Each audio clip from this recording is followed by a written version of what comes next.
어디서부터 이야기를 꺼내야 할까요? 수십 년을 제가 아주 어렸을 때부터 거슬러 내려가겠습니다. 저희 집은 매우 가난했어요. 딸 넷에 남동생이 하나, 그리고 아버지와 살림만 하셨던 어머니가 계셨죠. 그때는 어렸을 때라서 그렇게 가난했었는지는 모르고 살았습니다. 가난한 집이었지만 아버지 성격 탓에 딸만 4명을 낳고도 제 남동생을 낳으셨어요. 지금 생각해보면 왜 그렇게 어려운 형편에 아들을 낳으려고 그 고생을 마다하지 않으셨는지 이해가 되지 않았습니다. 방 한 칸짜리 마당도 조금 작은 집이었는데 경사진 곳에 지어진 집이라 비가 많이 오거나 하는 날이면 집으로 물이 들어왔습니다. 그럴 때마다 엄마는 밤새 잠도 자지 못하고 문틈 사이로 물을 막아내느라 꼬박 나를 세우셨죠. 제가 본 어렸을 적의 기억은 엄마는 하루 종일 집안일에 치여 사셨다는 거예요. 연탄불로 밥하고 국도 끓이고 마당에 붙어있는 비좁은 욕실 겸 수도꼭지가 있는 창고로 물이 담긴 통을 날라줘야 했습니다. 요즘같이 추운 날이면 온 식구들이 욕실로 사용했던 창고에 있던 물이 얼어붙을 정도여서 비좁은 곳에서 세수하고 씻기도 하고 저는 늘 빨간 다라이에서 목욕했던 기억이 납니다. 그래서 엄마는 좀 더 큰 집으로 이사 가기를 원하셨어요. 그런데 어느 날 아버지가 제 나이 또래의 남자아이를 데리고 왔어요. 엄마는 굉장히 그 아이를 반겨주셨죠. 그 남자아이는 재혼한 고모부의 아들이었습니다. 고모부 사업이 잘 되지 않아서 잠깐 동안만 할머니한테 맡겨놓고 갔었는데 할머니가 몸이 불편하셔서 아버지가 데리고 왔습니다. 그렇지 않아도 좁은 집에 식구가 늘어난 셈이었죠. 그 남자의 이름은 김민중이었어요. 엄마와 아버지는 민중이를 반갑게 맞이해 주었고 저한테도 또래니까 친하게 잘 지내라고 했습니다. 하지만 저는 엄청 싫었어요. 사실 저는 언니들에게 사랑을 듬뿍 받으며 잘 지내고 있었지만 아버지와 엄마는 온통 제 남동생에게만 일방적인 사랑을 주셨거든요. 물론 엄마와 아버지가 저를 소홀히 대하지는 않으셨어요. 그래도 바라고 바랐던 남동생이라서 온 식구들이 떠받들고 살았었죠.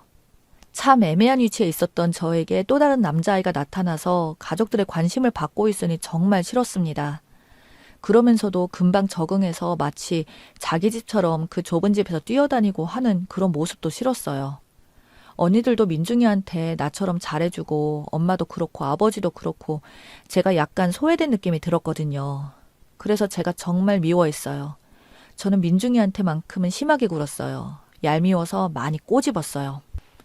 엄마가 민중이에게 맛있는 반찬을 주면 째려보고는 했었는데 그럴 때마다 내 눈치를 살살 보는 민중이가 때로는 불쌍해 보이기도 했지만 그래도 정말 밉더군요.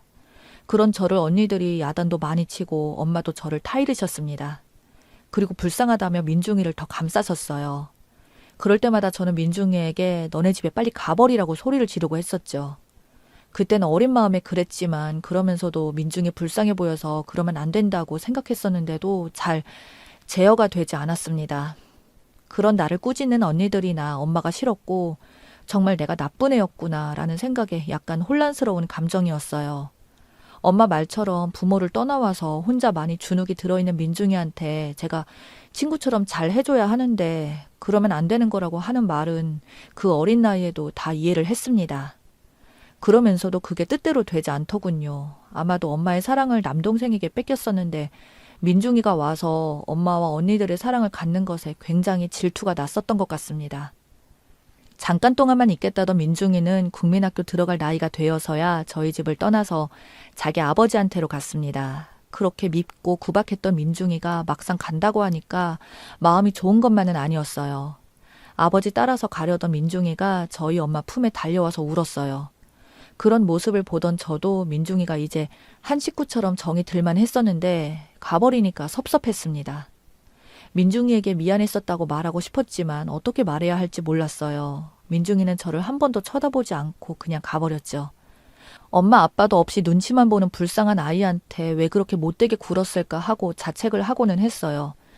나중에 알게 된 사실이지만 고모는 민중이 아버지와 또 이혼을 한 상태였다고 하더군요. 고모는 민중이를 이혼과 동시에 민중이 아버지에게 보내려고 했는데 엄마가 마다하셨대요. 민중이 아버지가 사업이 완전 망해버려서 민중이를 데려가서 잘 보살필 형편이 못 되는 것 같아서 다 데리고 있겠다고 했다더군요. 민중이 생모도 아주 어릴 때 헤어져서 연락이 끊겼다고 해요. 그런 민중이를 엄마가 많이 불쌍해 하셨어요. 그래서 민중이 아버지에게도 나중에라도 민중이가 엄마한테 오고 싶어 하면 언제든지 민중이 데리고 오라고 했답니다. 그렇게 헤어진 후로도 이혼한 고모와는 별도로 민중이가 정이 들어버려서 늘 궁금해 하셨어요. 가끔씩 민중이 아버지와 전화 통화를 하는 걸 여러 번 봤었고 엄마가 민중이랑 통화도 했었어요.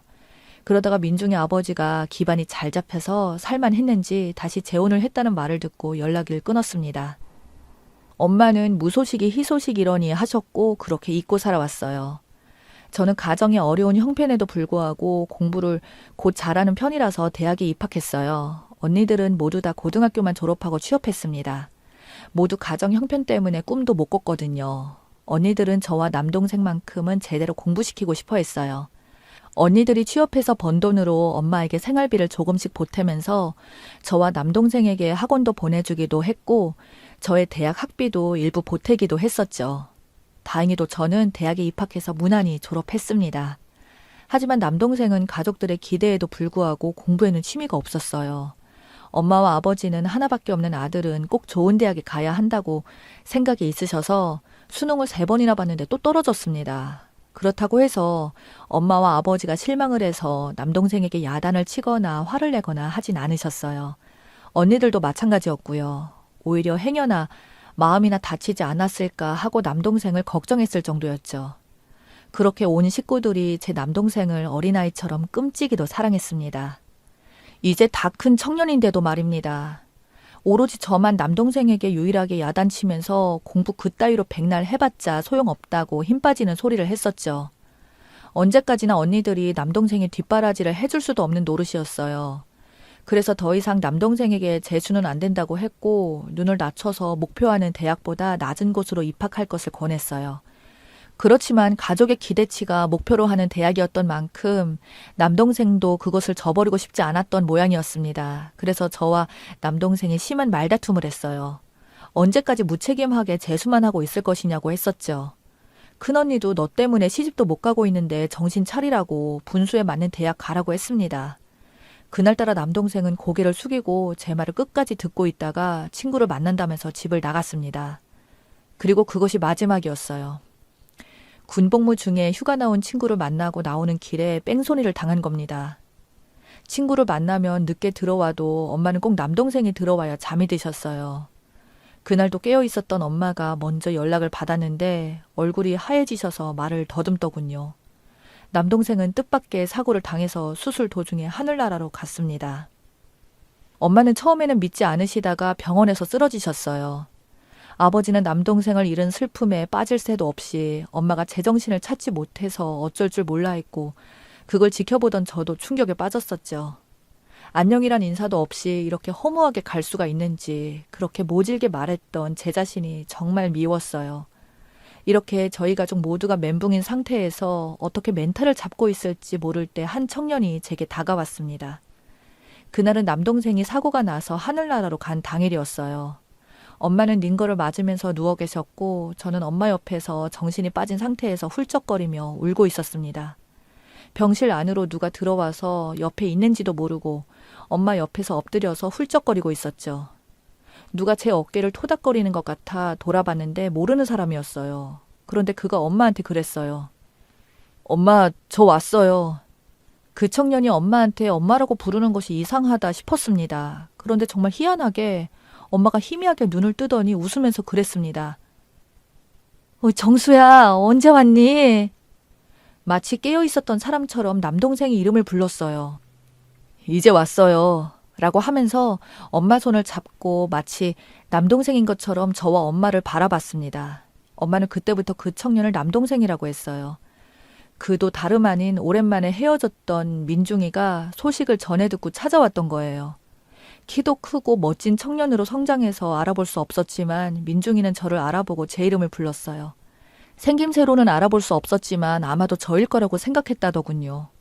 엄마는 충격 때문인지 남동생이 사고를 당했다는 것과 하늘나라로 간 사실에 대해서 잊고 있는 눈치였고 민중이를 남동생으로 착각했습니다. 민중이를 포함해서 식구들은 엄마가 충격을 받을까 봐 그런 사실에 대해서 더 이상 말을 하지 않았어요.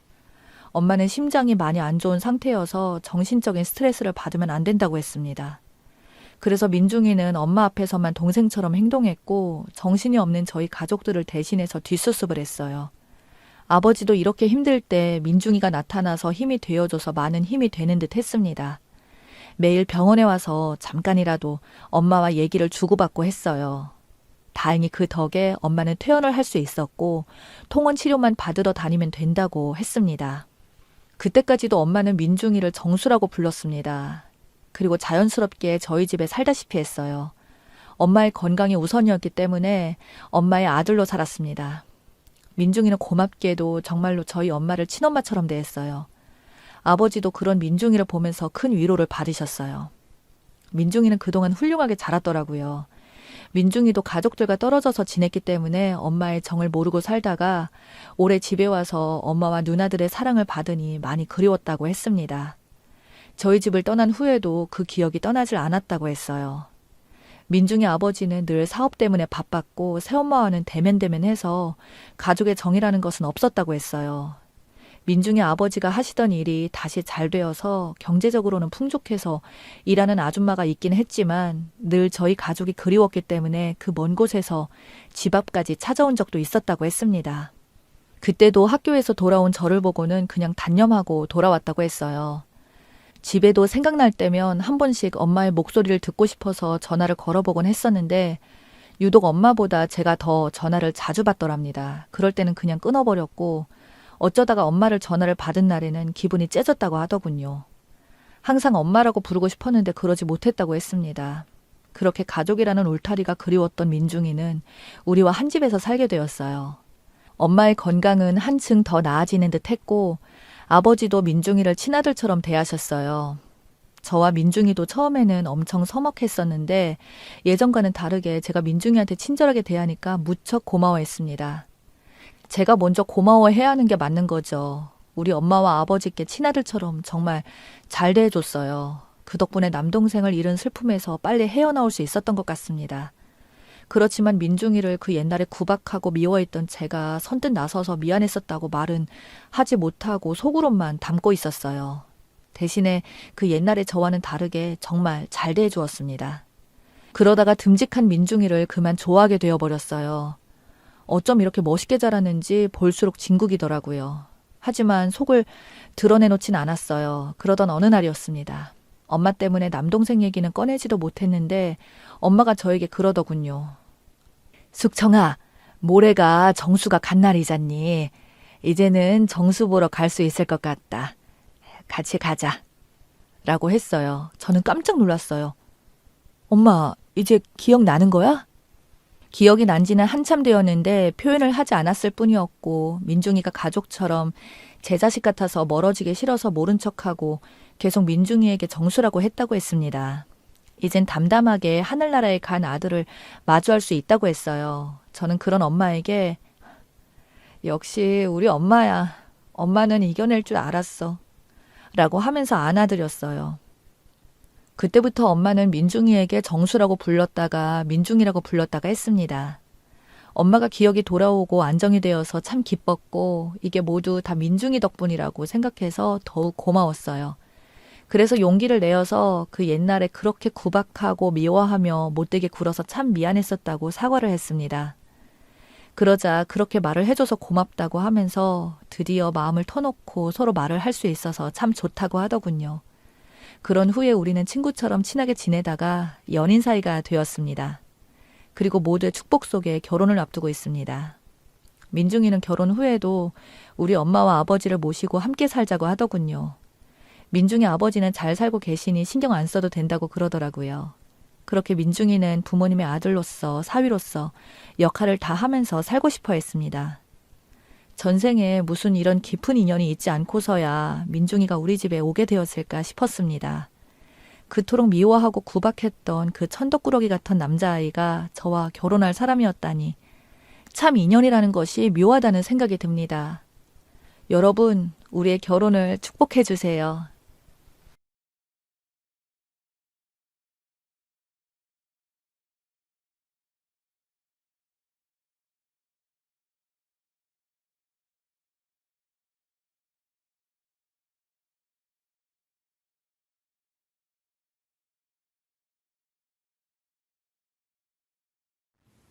저는 50대 초반의 여성입니다.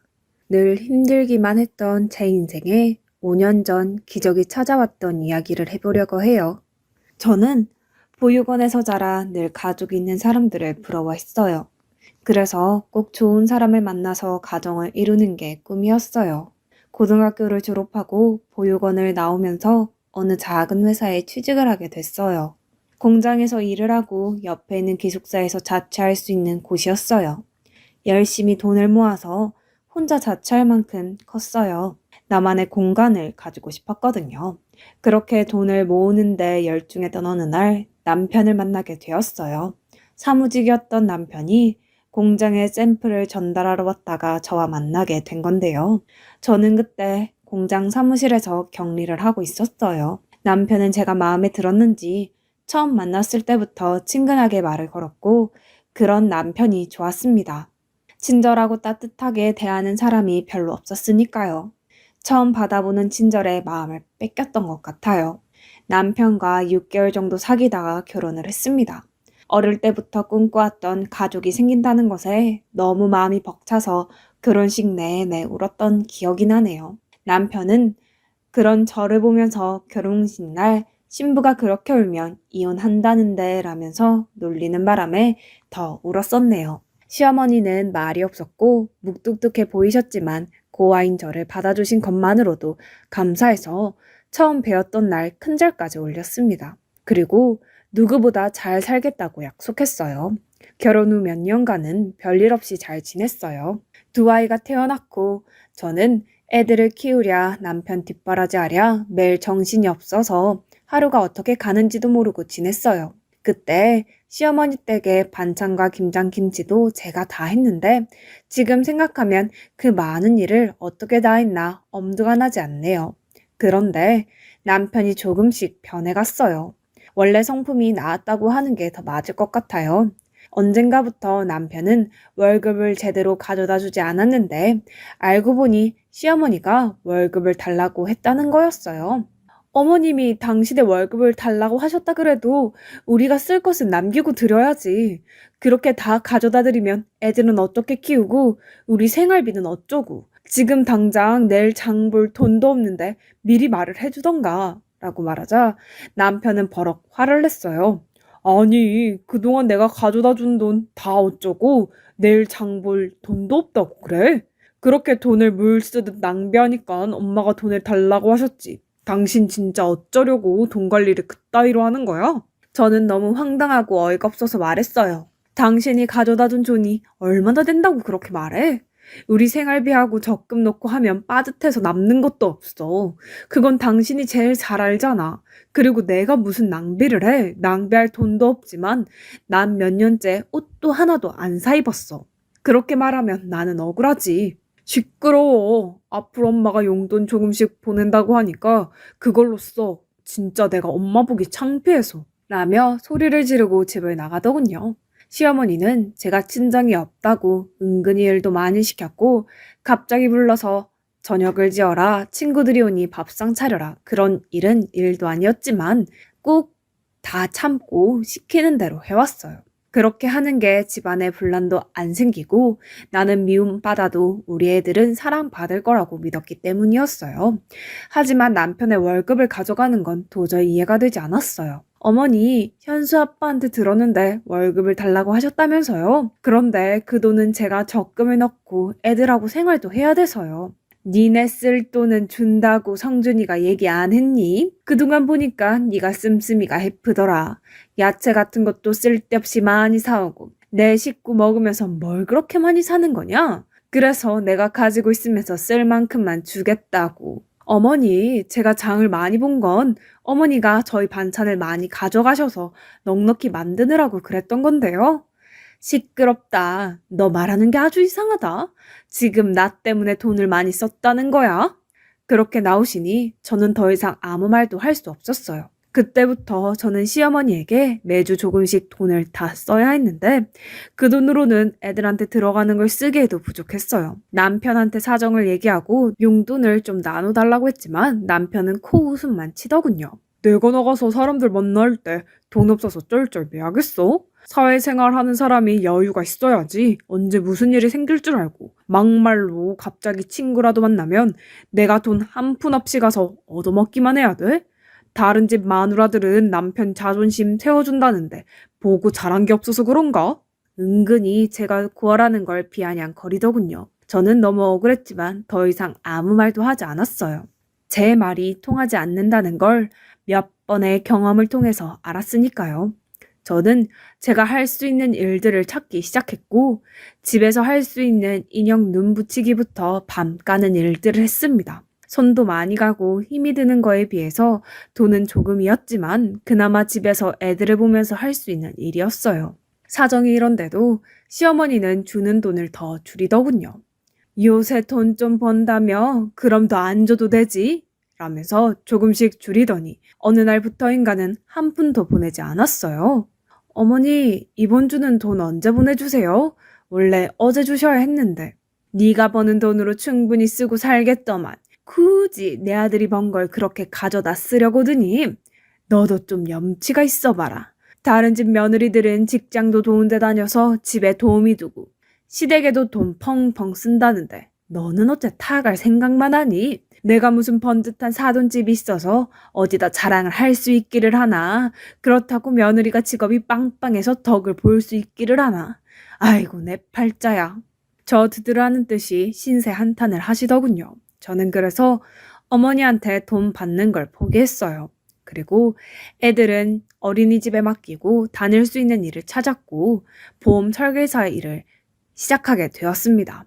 남편은 점점 집에도 잘 안 들어왔고 늦게 들어오는 날은 술에 취해 있을 때가 많았어요. 알고 보니 남편은 원래 도박에 빠져 있었더라고요. 그래서 한번 결혼을 했다가 한 달도 안 돼서 파혼을 했었다더군요. 나중에 공장에서 같이 일하던 아줌마를 통해서 듣게 되었어요. 하지만 저에게는 이미 남편 사이에 아들도 있었고 결혼 생활은 돌이킬 수 없는 노릇이었어요. 가족 없이 자란 저는 아이들도 그렇게 키우기 싫었어요. 그래서 그저 나만 참으면 된다는 마음으로 보험 일을 하면서 악착같이 아들을 키웠어요. 다행히 아이들은 제 말이라면 자다가도 깨서 들을 만큼 착하게 잘 자라서 초등학교에서 공부도 곧잘 했어요. 그러던 어느 날 정말 저한테는 서러운 일이 터지고 말았습니다. 저와 큰아들 현수가 생일이 같아서 둘의 생일 기념으로 잡채를 만들고 아이들이 좋아하는 치킨을 만들어주려고 양념을 다 묻혀서 냉장고에 넣어뒀는데 저녁에 집에 오니 아무것도 없는 게 아니겠어요? 딸아이 말로는 할머니가 와서 가져갔다는데 정말 기도 안 차더군요. 세상에 어느 할머니가 손주 생일날 선물은 못 줄 망정 생일 파티 음식을 가져가나요? 저는 우라통이 터져서 그 길로 시댁으로 쫓아갔어요. 어머니, 오늘 냉장고에 넣어둔 거요. 저랑 현수 생일이라서 만들어 놓은 거예요. 그걸 그냥 가져가시면 어떻게 해요? 그리고 제 생일은 그렇다고 쳐도 어떻게 현수 생일인데 이러실 수가 있어요? 손자 생일인데요. 기억은 하셨어요? 이게 진짜 못 빼어먹어서. 야, 네가 지금 시어머니한테 하는 태도 이게 뭐냐? 뭐 생일? 그래, 너 말 잘했다. 너는 내 생일이라고 언제 뭐 그렇게 특별하게 해준 적이 있니? 너는 내가 네 아들 생일 기억 못한 것만 서운해? 네가 그렇게 손자 생일이 어쩌고 하니 이왕 말 나온 김에 나도 하자. 나는 어쩌다가 천한 고한 며느리를 들이게 돼서 아주 어디 가서 쪽팔려서 말도 못 꺼내고 살았다. 그렇게 사람 창피 주고 네가 맨몸으로 와서 자식까지 낳고 살았으면 시어머니한테 고마워서 뭐 하나라도 더 해주려고 해야지. 인간 아니야?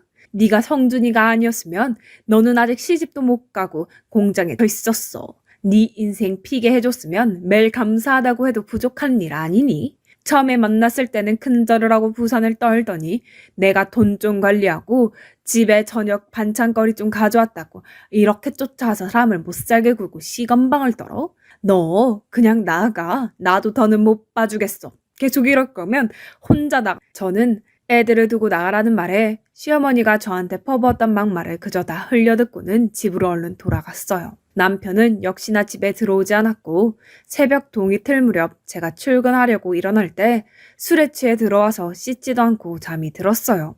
정말 모든 걸 놔버리고 도망가 버릴까 하는 생각이 굴뚝 같았어요. 하지만 애들한테 부모 없는 삶을 물려주고 싶지 않아서 참았습니다.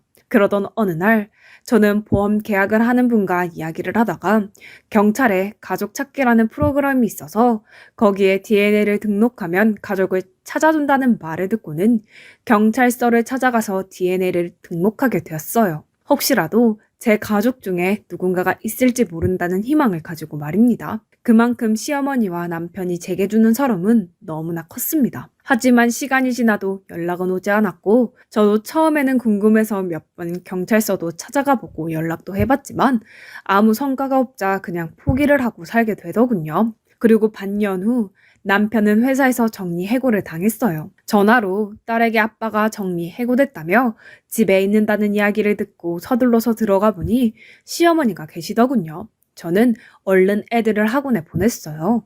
시어머니나 남편의 표정이 심상치 않았으니까요. 이제 매달 상준이가 주던 월급은 네가 줘야겠다. 네가 요새는 애들 아빠보다 잘 번다는 것 같던데 난 그냥 상준이가 주던 만큼 안 줘도 된다. 어머니, 저는 제 월급 못 드려요. 애들 학원비도 많이 나가고 앞으로 대학 보내려면 지금보다 돈도 더 많이 필요해요. 안 그래도 요즘 보험 계약하는 사람들이 줄어서 많이 어려워요. 그리고 저 그렇게 많이 버는 거 아니에요. 너는 아무것도 없이 시집 와서 이만큼 살아놓고도 네 거 챙기겠다고 그러는 거야? 네가 감히 우리 엄마한테 따박따박 말대답을 해? 네가 항상 이런 식으로 엄마를 대했구나. 그런 식으로 말하지 마. 나도 할 만큼 했어. 이건 내가 잘 먹고 잘 살겠다는 거 아니잖아. 우리 현수랑 현아를 위해서 그런 거라고. 어머니는 그동안 당신한테 가져간 돈도 아직 있는데 그거 안 쓰고 모아주신다고 했다며? 그럼 진짜 그 돈 쓰면 되잖아. 너 진짜 간도 크다. 내가 꼭 우리 아들이 힘들게 번 돈을 쓰라는 것처럼 말하는구나. 내 아들 돈이 그렇게 우습니? 그 돈을 막 쓰겠다고 하는 거야? 당신 이제 됐고 큰 소리 마. 그럼 엄마는 현수 생각은 안 한다는 거야? 둘은 앞뒤가 안 맞는 말을 하면서 저를 잡아먹을 것처럼 굴었어요. 그래도 저는 물어날 수 없었어요. 제가 버는 건 분명히 한계가 있는데 시어머니가 돈을 달라는 대로 그렇게 줬다가는 언제 또 낭패를 당할지 모를 일이었어요. 남편은 제가 계속 돈을 안 넣을 것 같자 이제는 자기 용돈만이라도 달라더군요. 그건 어머니가 전에 당신 돈 가져가신 거에서 주셔야 될 것 같은데 당신 돈 우리한테 쓰는 건 아까워도 당신이 쓰는 거니까 주실 거야. 아니 진짜 이 여자가 왜 자꾸 내 돈을 꺼내 쓰라고 난리야. 남편은 길길이 날뛰었고 그 뒤로 집에서 자주 행패를 부리고 돈 내놓으라고 소리를 질렀어요. 저는 아이들이 남편 때문에 피해보는 것이 싫어서 몰래 밖에서 만나서 돈을 주며 학원으로 바로 보내고는 했습니다. 아이들은 저에게 저런 사람은 아빠도 아니고 할머니도 아니라면서 남보다 더하다고 이혼하고 편하게 혼자 살으라고 했습니다. 이제 겨우 중학교 2학년인 딸아이가 하는 말에 가슴이 찢어질 것 같았어요. 그래도 저는 저런 아빠라도 애들한테 있는 게 낫다고 생각했어요. 그래야 나중에 애들이 지금 제가 겪는 서름을 겪지 않을 테니까요. 그렇게 몇 달이 지났는데 하루는 녹초가 돼서 집에 들어가려고 하니 문이 열리지 않는 거예요. 현관 비밀번호를 몇 번이고 다시 눌러서 경고음이 울렸지만 문이 열리지 않았어요. 당신 안에 없어? 왜 문이 안 열리지? 여보! 남편은 전화도 받지 않더군요. 그러다가 저희 집에 시어머니가 오시길래 문이 안 열려서 사람을 불러야 할 것 같다고 말했습니다.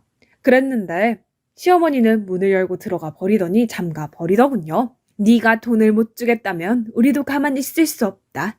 우리 집에 하나도 도움이 안 되는 며느리는 이제 필요가 없다고. 나가.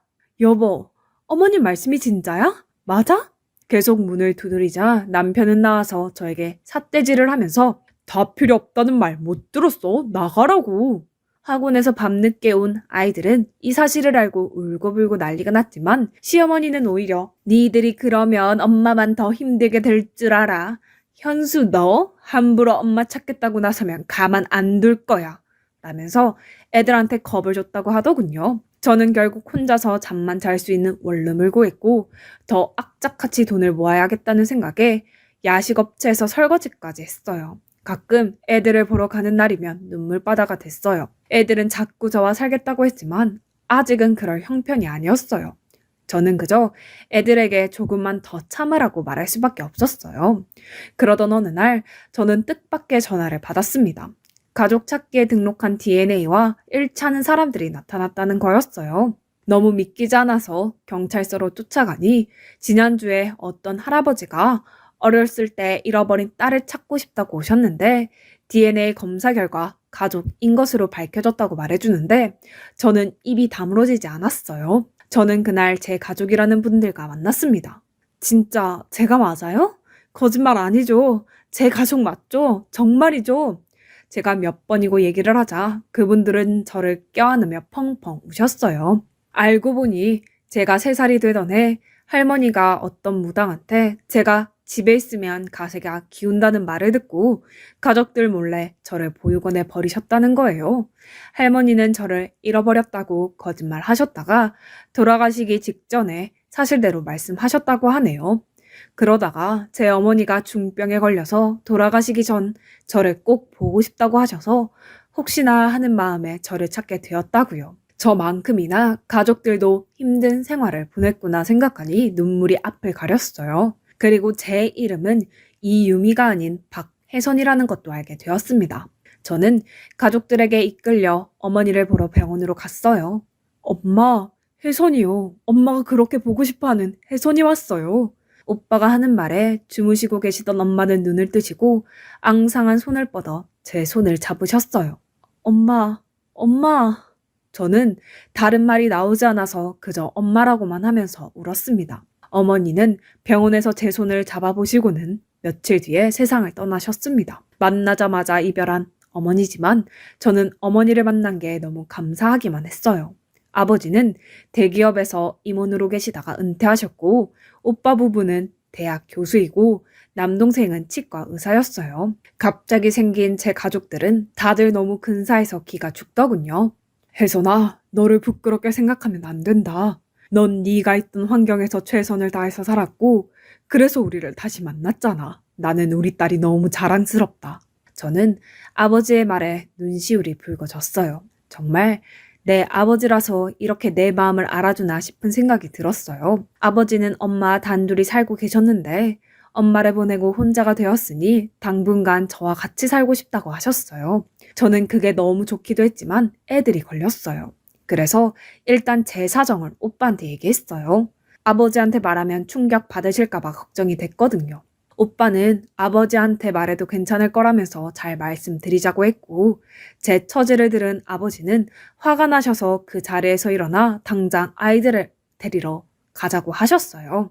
저는 남동생이 운전하는 차를 타고 아버지는 오빠가 운전하는 차를 타고 그렇게 시댁 앞에 검은 세단차 2대를 몰고 갔어요. 제가 배를 누르자 시어머니는 저인 것을 확인하시고 막말부터 퍼부으셨어요. 네가 무슨 낯짝으로 여기까지 왔냐?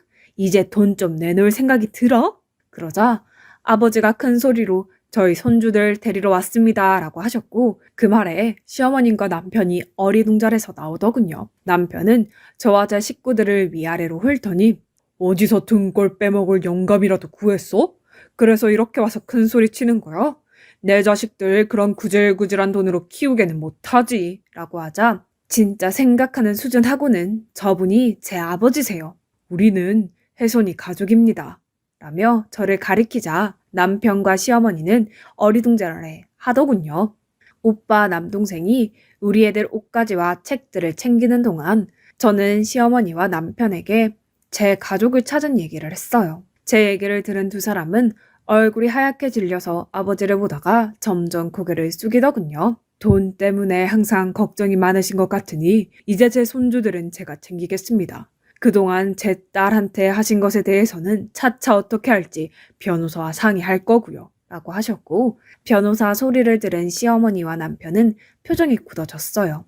오빠 남동생이 애들 짐을 다 챙겨서 나오자 시어머니는 다급하게 저를 붙잡고 아가 우리 얘기 좀 하자. 그래도 너 갈 곳 없을 때 우리가 받아줘서 여태까지 잘 왔잖니. 사돈께 말씀 좀 잘 드리고 하는데 오빠가 시어머니의 손을 탁 치면서 남의 동생 함부로 잡지 마시죠. 그리고 받아줘요. 어디서 그런 말씀을 하시죠? 제 동생이 결혼을 했지 이 집에 일하러 들어온 일꾼입니까? 사람이 힘없다고 막대하고 그러는 거 아닙니다. 라면서 차갑게 말했어요. 시어머니는 쩔쩔매기 시작했습니다. 아가, 내가 정말 큰 실수를 했다. 정말 미안하다.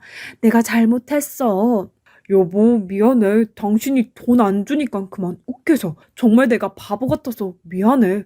돈을 안 준다고 해서 당신이 그렇게 말을 해? 난 당신이 벌은 돈 거의 만져보지도 못한 사람이야. 그런데 내가 아이들하고 먹고 살겠다고 돈을 안 준다고 사람을 그렇게 내쫓아? 그것도 일하고 들어온 사람을? 나 이혼 소송 할 거니까 그렇게 알고 있어. 저는 애들을 데리러 학교로 갔고 갑자기 외할아버지와 외삼촌이 생긴 아이들은 어안이 벙벙했지만 곧 너무 기뻐하며 좋아해줬어요. 그리고 시어머니와 남편은 몇 번이고 제게 연락을 하고 찾아오기도 했지만 만나지 않았어요. 한 번은 제가 오빠 부부와 백화점에 갔는데 어떻게 알고 시어머니가 저희를 쫓아오신 거예요. 그래서 오빠가 무슨 얘기를 할 건지 드러나 보겠다며 같이 백화점 커피숍으로 들어갔어요. 재질 부부는 잘 지냈는데 아들이 회사를 그만두면서 문제가 생긴 거예요. 용돈을 안 주겠다고 하니 불화가 좀 있었고 저도 남들 다 받는 패물이며 예단 못 받고 며느리를 들었는데 제 입장은 생각 안 하시고 무조건 안 좋게 보시니 억울하네요.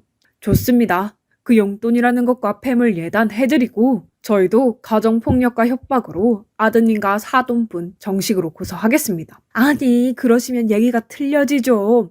지금 혜선이 이혼 변호사 만나고 왔는데 애들 증언을 들어보니 굉장하더군요. 하루가 멀다 하고 술 마시고 도박하고 집에 안 들어오는 아버지 그리고 집에 있는 애들 간식까지 쓸어가고 돈 한 푼 안 보태면서 엄마를 부려먹는 할머니. 이 정도면 이혼 사유고 차갑고 넘칩니다. 그리고 집 비밀번호까지 바꾸고 못 들어오게 해서 1년 가까이 밖에서 살게 했죠. 이런 것도 다 죄가 될 수 있고 위자료를 받아낼 수 있다고 하던데 저희는 그대로 다 진행할 겁니다. 그러니까 그렇게 알고 계세요. 억울하다는 시어머니의 말에 기가 차서 저도 한마디 했어요. 어머님, 집에서 최신형 에어컨에 제일 큰 냉장고까지 있고 부엌도 최신식으로 다 뜯어 고치셨잖아요. 우리 애들은 낡은 에어컨 안 돌아가서 더워서 힘들어할 때 언제 한번 들여다보기라도 하셨어요? 어떻게 이렇게 뻔뻔하세요? 이제 와서 제가 친정이 생기니까 이런 식으로 덜변하시다니 정말 너무 유치하고 우습네요. 그 미안하다는 말도 못 믿겠으니까 나중에 법정에서 만나죠. 시어머니는 주변에서 다 쳐다보자 얼굴을 숙이고 서둘러 돌아갔어요. 저는 아버지가 잘 아시는 변호사분 소개로 이혼 변호사를 만나서 소송에 승소를 하고 위자료도 받고 정신적인 피해 보상도 받았어요. 지금은 아이들도 다 대학 가고 저는 인생 처음으로 매일 편안한 생활을 하고 있어요. 이런 든든한 가족들이 있다는 게 살아가면서 이렇게나 힘이 된다는 걸 몰랐어요. 가지고 있을 때는 모른다고 하던데요. 많은 분들께서 가족이라는 존재가 원래 있었기 때문에 너무도 당연한 거라서 소중함을 잘 못 느끼실지도 모르겠어요. 오늘은 더 따뜻한 마음으로 가족들 한 번 더 생각해 보시는 건 어떨까요? 저 같은 사람도 웃을 날이 오니 사연 들으시는 분들에게도 좋은 일들 생겼으면 좋겠다는 마음으로 이야기를 하게 되었습니다. 그럼 다들 행복하세요. 들어주셔서 감사합니다.